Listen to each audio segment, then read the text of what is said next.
150 वर्ष पहले वर्ष 1875 में हमारा राष्ट्रगीत वंदे मातरम एक पत्रिका बंग दर्शन में प्रकाशित हुआ था, जिसे प्रसिद्ध कवि बंकिम चंद्र चट्टोपाध्याय ने लिखा था। आज से 88 वर्ष पहले 1937 में पंडित जवाहरलाल नेहरू ने वंदे मातरम का एक बड़ा हिस्सा हटा दिया था और उसके टुकड़े कर दिए थे। आज जो राष्ट्रगीत वंदे मातरम आप गाते हैं या सुनते हैं, वो असल में असली राष्ट्रगीत का 40% हिस्सा भी नहीं है, और जो 60% से ज्यादा हिस्सा काट दिया गया, वो हिस्सा कौन सा था? जो कभी आप तक पहुंचा ही नहीं। वो हिस्सा था जिसमें देवी दुर्गा, सरस्वती और अन्य देवताओं की वंदना की गई थी। लेकिन मोहम्मद अली जिन्ना और मुस्लिम लीग के विरोध के बाद जवाहरलाल नेहरू ने इस हिस्से को हटा दिया। भारत में तुष्टीकरण की राजनीति की शुरुआत कांग्रेस ने यहीं से की थी।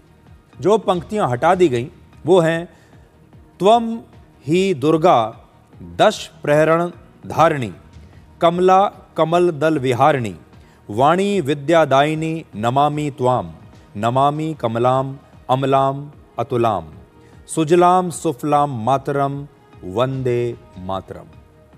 अब देखिए, हिंदी में इसका मतलब है कि आप ही 10 अस्त्र शस्त्र धारणा करने वाली मां दुर्गा हैं, कमल के आसन पर विराजमान मां लक्ष्मी हैं, आप ही मां सरस्वती हैं, आपकी कोई तुलना नहीं हो सकती, मैं आपको प्रणाम करता हूं। वर्ष 1896 में प्रसिद्ध कवि रविंद्रनाथ टैगोर ने कलकत्ता में भारतीय राष्ट्रीय कांग्रेस के अधिवेशन में पहली बार वंदे मातरम गाया था।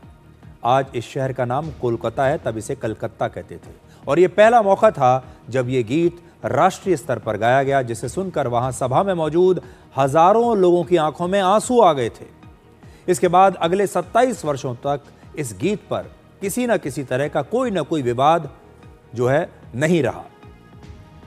यह सब बिल्कुल ठीक चल रहा था। वर्ष 1923 में प्रसिद्ध गायक विष्णु दिगंबर पुलस्कर ने कांग्रेस के अधिवेशन में इस गीत को गाया, और तब मुस्लिम लीग के नेता मोहम्मद अली जौहर ने उन्हें रोकने की कोशिश की।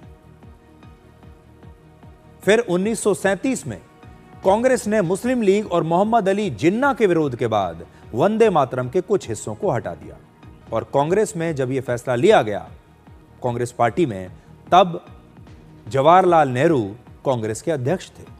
उस समय यह कहा गया कि देवी देवताओं की वंदना से मुसलमानों को परेशानी हो सकती है, उनकी धार्मिक भावनाओं को चोट पहुंच सकती है।